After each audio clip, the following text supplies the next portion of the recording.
Please let there be some gas in here. Well, hello, good people. Mark Holmes here, and as always, I want to say thank you all for watching, commenting, subscribing, and being part of the Joe Boo Sports Report. Without you guys, as well as you ladies, you know that this literally does not work. I hope everybody is having a great weekend. My goodness gracious, it has been so cold. First time I've been back here in the man cave since it's been cold, and I'm glad that we still have some gas in this thing. I hope we don't run out because I can kind of get that smell when it gets low. It has like a little odor in it, which kind of lets you know that there's just about out. So let me turn it down a little bit. Um, football. Football is not forever. Football is one of those things that any given play can be your last. And we as fans don't understand what the players do to be out on that field.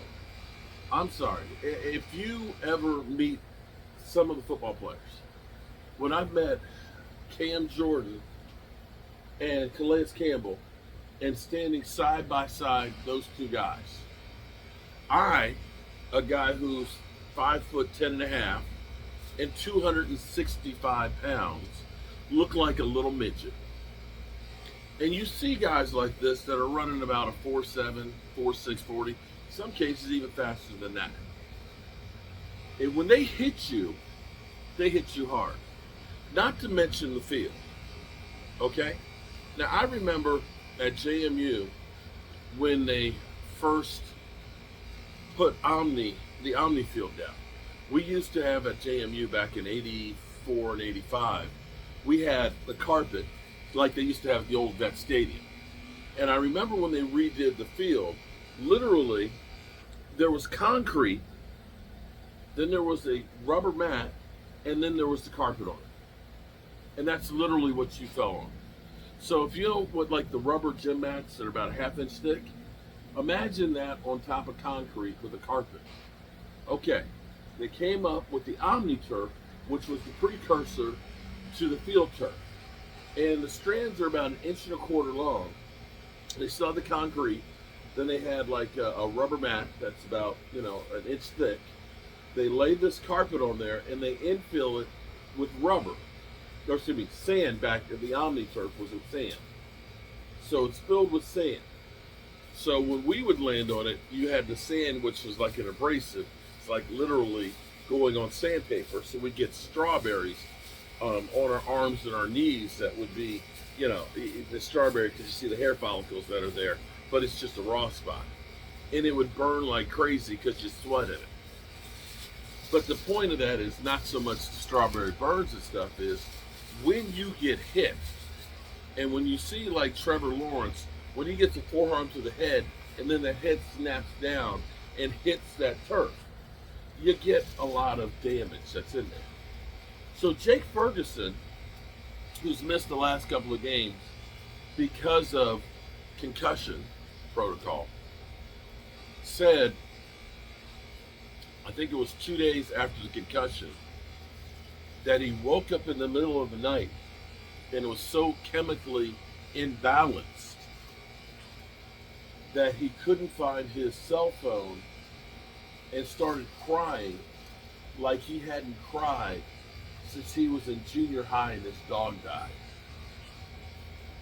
Because he couldn't find his phone. And that's when he knew there's something seriously wrong. And he proceeded to follow every step that they had to get right before coming back out to the field. And they say,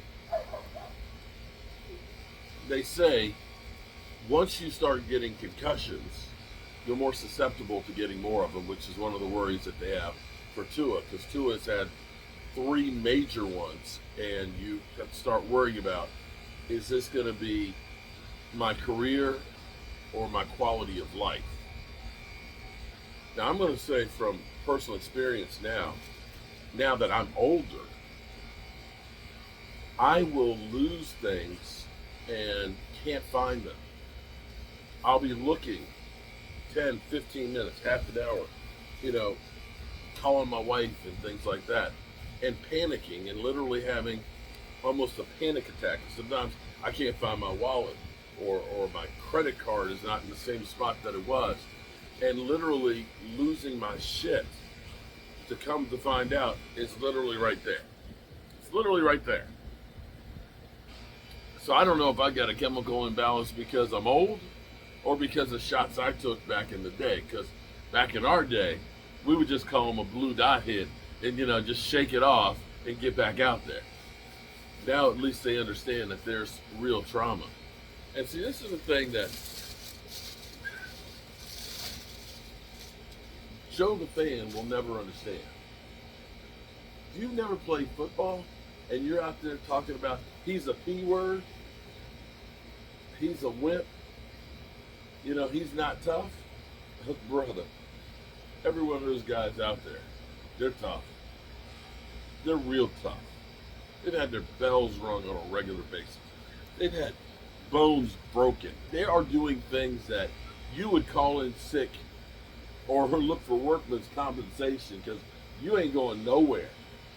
You got guys. I remember when Calais Campbell was knocked out, carried off on a stretcher, and went to the hospital, and then played the next week. Played the next week. I thought he was paralyzed. That's what these guys do for our entertainment. Think about that when you see somebody get jacked up. That football isn't forever. So, I have gone on and I have said every week from here on out is playoffs for the Dallas Cowboys. They win, they keep their hopes alive. Do I think they're going to make the playoffs? I don't. I mean, you've got the Commanders at 8-5. 8-5. Yeah, 8-5. We got to catch them. We got to get a lot of help from a lot of people. We need the 49ers to lose games. We need the Rams to lose games. We need Tampa Bay to lose games. We need Washington to lose games. We are so far behind that at the moment, they don't even have us on the playoff list. And that's the reality of what happened. You got Micah Parsons who's saying, listen, as much as people have inferred that Micah Parsons doesn't like Dak or Mike McCarthy or he wants to be out, he's basically said, I want to be a Cowboy for life. I want to bring in all these guys back, all the key players back. I want to bring back the coaches. And I want us to be about something and bringing in the pieces. And that's the narrative I think we are hearing from people. We're hearing it from Dak. We're hearing it from Micah.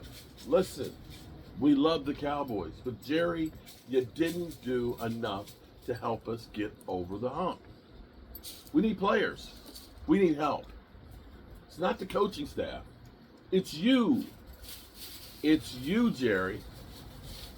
It's you. We need help. Bottom line. And as every one of us can attest, when we lost 9 starters from last year's team, and we didn't do anything to replace them, we just said, we're just going to do more with less. We all knew that was bullshit. I knew it was bullshit. You knew it was bullshit. The players in the locker room knew it was bullshit. It's not how it works when you're playing football. You need the best of the best to beat the best of the best. And it's all going back to Jerry and Stephen Jones because they're the only ones that can change it. We as fans, we can hope that the team is going to overperform with what they've got. Leroy, what's your problem? What you doing? Lee? Roy?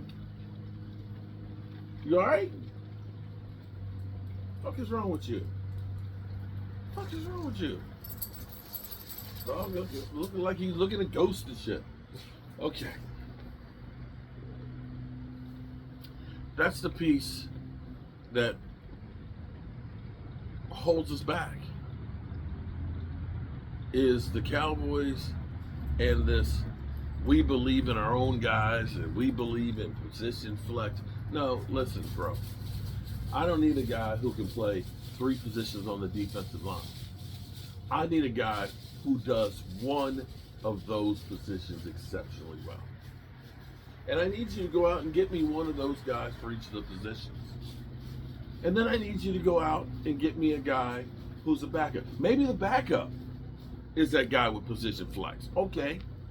But I need a stud at my tackle position. I need studs at edge rushers. I need studs at linebackers. Not a guy who's, hey, I can play safety and linebacker. No. I'm a jack of all trades. And I am damn good. I can do plumbing. I can do electrical. I can do framing. I can do drywall. And I can do cabinet making. The one thing that I do exceptionally well is cabinet making. Can I do the plumbing as good as a plumber? No. I can do it well enough that when you flush the toilet, the water goes out and it doesn't leak all over the place. I can do electrical. I can wire the house. I've done a lot of them, and none of them are burned down. Do I do it as neat and as quickly and as efficiency as an electrician? No, because I have to do position flex. Same thing with drywall. Hey, I can hang drywall. Takes me longer. Takes me more mudding and sanding. Is it as good as professional? No. I can get it close. I can get it to look good. But that's the point of this, is the Cowboys have to stop this whole, we love position flex. Because that means you're not paying a premium for each of those positions. But we're building a house. So I need an electrician. I need a plumber. I need an HVAC man. I need a framer. I need a drywall man. I need a painter. And I need all of them to be exceptional to build this award-winning house. And that points back to the players recognizing it's not Mike Zimmer's fault. It's not Mike McCarthy's fault. It's Jerry and Stephen Jones's fault for not giving them what they need. How are you, good people? It's getting late while you're still here, girl. Oh, I'm sorry. Ready for the World. Had a flashback to 1980. Boom. That's the kind of thing that happens when you're old and have been hit in the head a lot. But always, good people, always remember those that are here with us and make sure that you let them know how you feel. And don't forget the ones that aren't.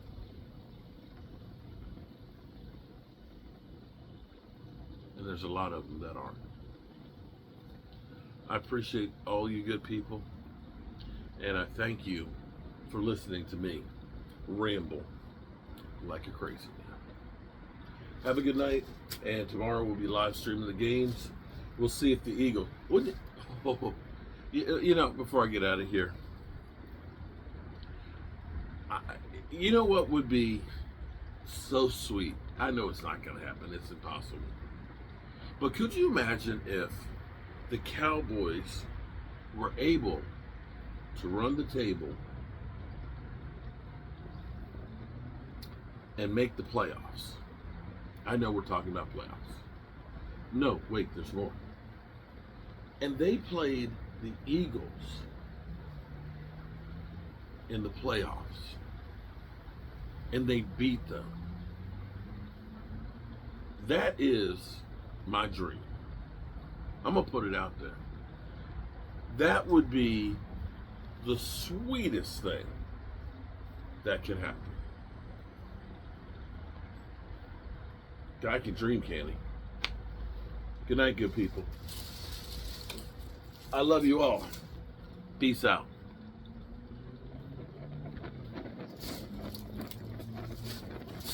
Leroy, what's wrong with you? Are you crazy?